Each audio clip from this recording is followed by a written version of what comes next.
우리가 읽었던 본문 중에서 8절부터 15절까지 말씀을 중심으로 고뇌와 순종 끝에 만나는 하나님의 은혜, 이런 제목으로 함께 말씀을 나누도록 하겠습니다.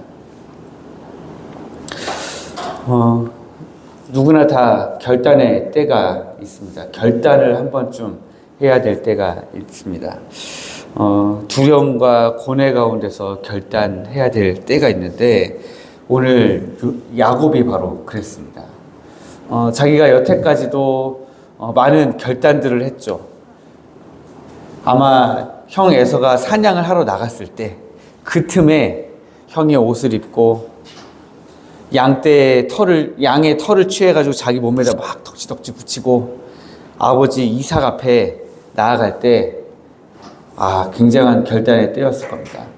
저 같은 심장이 좀 약한 사람들은 아마 강심장이 아니니까요, 아마 부들부들 떨렸을 것 같아요.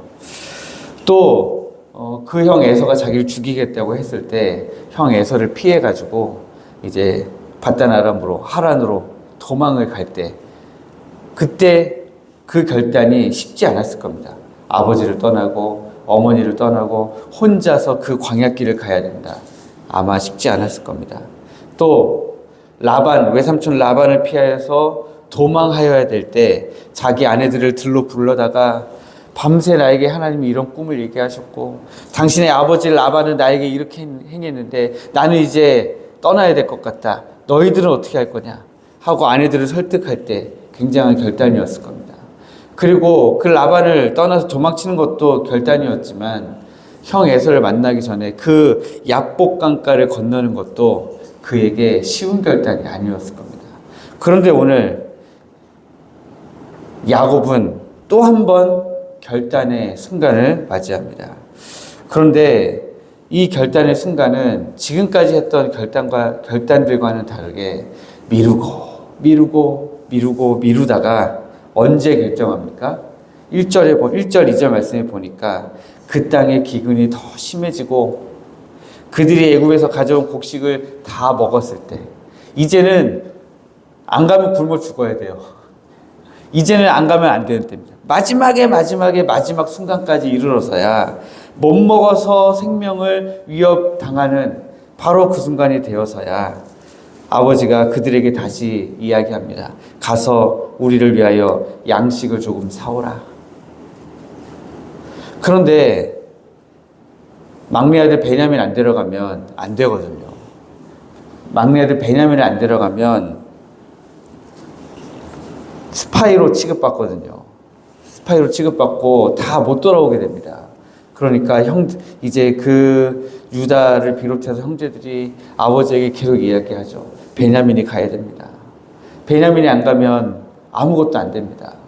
하니까 야곱이 정말 야곱다운 말이라고 생각합니다. 6절 말씀에 보니까 이스라엘이 이르되 너희가 어찌하여 너희에게 또 다른 아우가 있다고 그 사람에게 말하여 나를 괴롭게 하였느냐. 그런데 저는 이것도 성경을 읽다 보면은 가끔 그 헛웃음이 나는 유희가 가끔 있는 것 같아요. 왜냐하면 계속 야곱이라고 하다가 왜 꼭 이때는 이스라엘이라고 했을까요? 이스라엘은 언제 쓰는 단어라고 제가 말씀드렸습니까? 이스라엘 민족 전체를 대표해서 이야기할 때. 지금 여기는 굉장히 이스라엘이라고 불리기 좀 민망한 야곱의 지극히 인간적인 그 야곱이 평생 술수를 쓰면서 살아왔잖아요.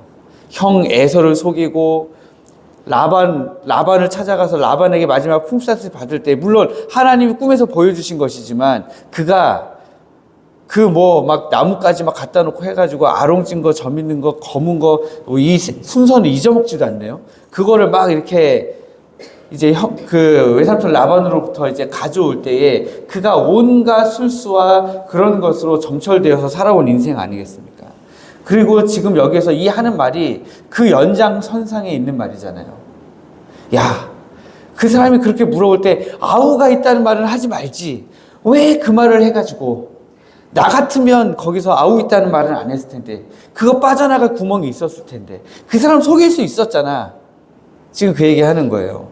그런데 그 순간에 하필이면 성경은 이스라엘이 이르되, 그러면 이건 좀 약간 유희가 있잖아요. 지금 야곱의 가장 인간적인 본래의 모습, 본래의 습성, 속이는 습성, 그대로의 모습이 나왔는데 거기에 하나님이 약속의 이름으로 주신 이스라엘이 이르되 너네 그때 거짓말하지, 이렇게 가면 조금 재밌잖아요. 그런데 그때 유다가 아버지를 설득하죠. 아버지, 내가 가서 베냐민 데리고 갔다가 다시 못 데리고 오면 아버지, 내가 벌을 받겠습니다. 내가 대신 벌을 받을게요. 아버지, 우리 갔다 오게 해주세요. 이렇게 이야기하니까 그제서야 야곱이 결단을 합니다. 근데 그 결단하면서 처음에 얘기한 11절과 12절도 지극히 야곱스럽죠. 이 땅에 아름다운 소산이 지금 어디 있습니까? 지금 굶어 죽을 판인데 이 땅에 아름다운 소산이 어디 있습니까? 이 땅에 아름다운 소산을 그릇에 담아가서 드리라는 거예요. 그게 뭡니까? 유향 조금, 꿀 조금, 향품, 몰약, 유향나무 열매와 감복숭아. 여기에 조금. 이 조금일 수밖에 없죠, 다. 왜냐면 지금 다 굶어 죽게 생겼는데요. 그 땅에 소산이 어디 있습니까? 그 땅에 기근이 이렇게 심한데요. 그런데도 불구하고 그 땅에서 나는 거 조금 가져가라는 거예요. 그리고 돈도 가져가고요. 그런데 지금 애굽에는 먹을 것이 넘쳐나는, 아직 먹을 것이 풍부한 때인데 지금 그 애굽의 총리에게 이거 조금 가져가는 게 무슨 의미가 있겠습니까? 그 사람은 각자의 자루에다가 돈도 그대로 다 넣어서 보내준 사람인데, 그런데도 불구하고 야곱의 입장에서는 이 조금이라도 가져가게 하지 않으면 베냐민이 못 들어올 것 같은 거예요. 그 조금에 야곱의 마음이, 간절함이 담겨 있는 겁니다. 그런데 이 야곱의 본래 모습은 이렇게 뭐라도 조금, 그리고 왜 그렇게 말했어? 그때 아우가 없다고 거짓말하지. 이런 것이 원래 야곱의 모습이지만 야곱의 위대함은 또 어디에 나오냐면 바로 14절인 것입니다. 그렇게 인간적인 모습이 있지만 그럼에도 불구하고 전능하신 하나님께서 은혜를 베푸시면 베냐민이 돌아올 수 있다고 믿는 거예요. 내가 조금 보내서 베냐민이 돌아올 거라고 믿는 게 아니라 전능하신 하나님이 은혜를 베푸셔야 내 아들 베냐민이 살아 돌아올 거라고 믿는 믿음이 아브라함이 아니죠. 야곱에게 있는 겁니다.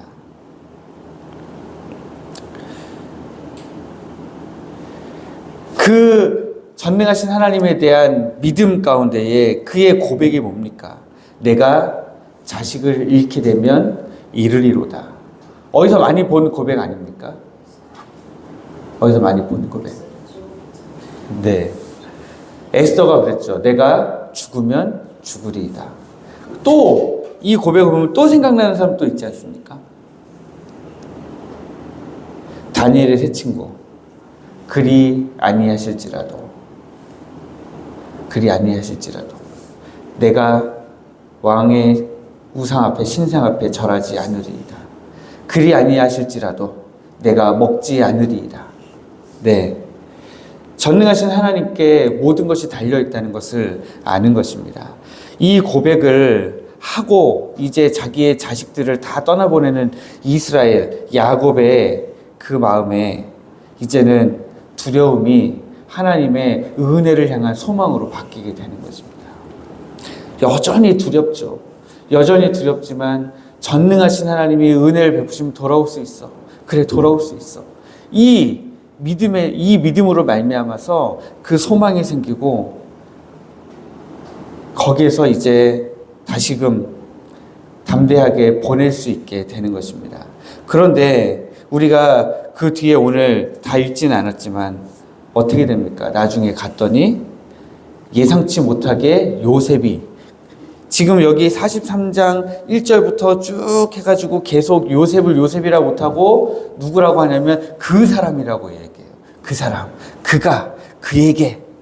그런데 그 사람 요셉이 이 형제들을 얼마나 환대해 줍니까? 자기 집으로 인도해서 짐승을 잡고 자기와 함께 먹고 마시게 하고 환대해 주잖아요.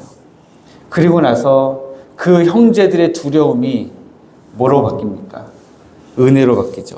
23절 말씀에 보면 그가 이르되 너희는 안심하라.